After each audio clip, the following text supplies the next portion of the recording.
O BNG está en esta manifestación do 1 de maio como estivo sempre e é unha oportunidade ademais que temos os traballadores e traballadoras para seguir reivindicando unha nova política social, unha nova política económica. Realmente vamos a seguir loitando e traballando para exixir tanto do Goberno do Estado como do Goberno da Xunta políticas que favorezcan as persoas, que favorezcan os traballadores e traballadoras, os autónomos do noso país, que favorezcan o pequeno e mediano empresariado, que favorezcan en definitiva,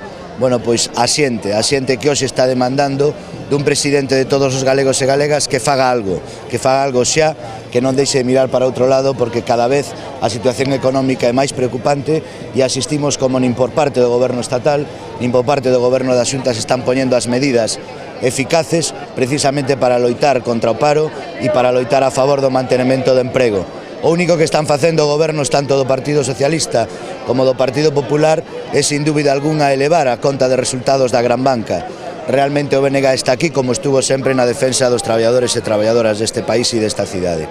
É un día bo para volver a manifestar o desacordo do Bloque Nacionalista Galego ca política de dereita que está levando adiante o Goberno Central, o Goberno da Xunta. É unha política absolutamente fracasada.